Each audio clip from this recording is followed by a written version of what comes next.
The film and TV industry in Romania is close to realizing a long-held dream to see the country introduce a production incentive to match those in rival locations like Hungary and the Czech Republic, which have attracted scores of international shoots, while Romania has been left virtually empty-handed. After years of lobbying, local producers' sense of frustration has been exacerbated in recent years by a string of announcements from the Romanian Ministry of Culture claiming that the introduction of the sweeteners was imminent. This time around, with a draft proposal circulating, the Prime Minister openly urging passage and the U.S. Embassy said to be strongly backing, industry ITES seem convinced it's happening.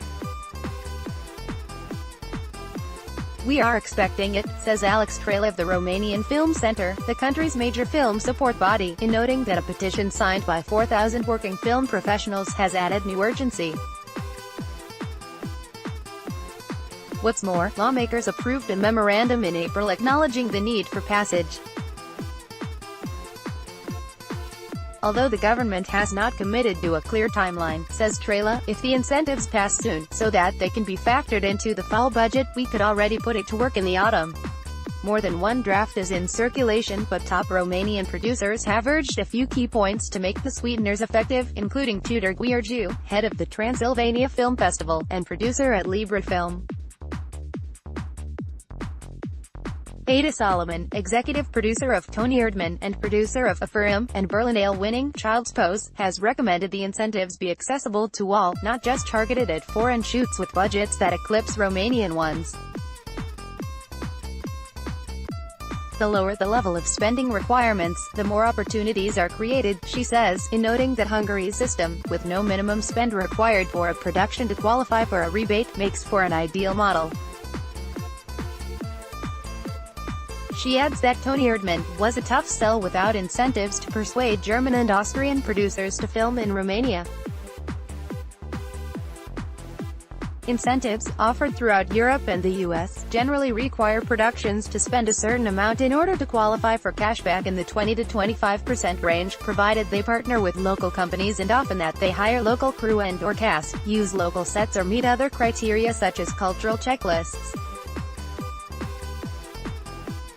The Czech Republic's incentives, passed in 2010 and modified since to make them easier to use, require feature productions to spend $670,000 locally in order to qualify for rebates, while TV productions can get in for about half of that per episode.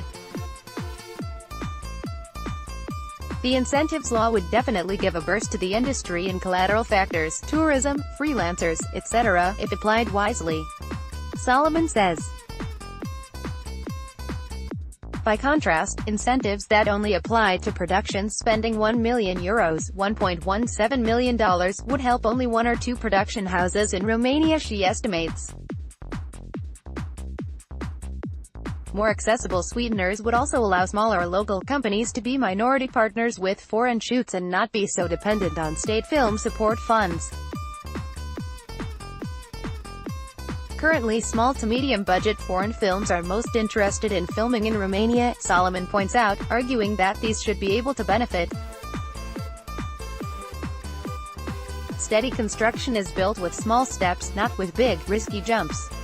The most likely final shape of the incentives, says Trela, is a 35% cash rebate on spending with an extra 10% possible if the production is explicitly promoting locations, cities and landmarks in Romania.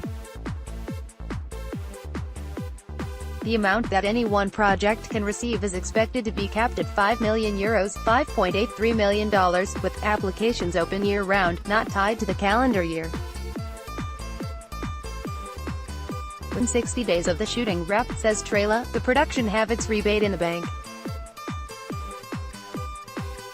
As with similar rebate schemes, foreign productions would be required to partner with a Romanian company, but local producers would be eligible to participate directly. The deal is expected to signify a major boon to Romanian lots, such as Bucharest Film Studios, formerly known as Media Pro, where topper Bobby Paunescu has estimated that the 19-soundstage facility could be eligible for big refunds on €200 million ($233 million) in production spends.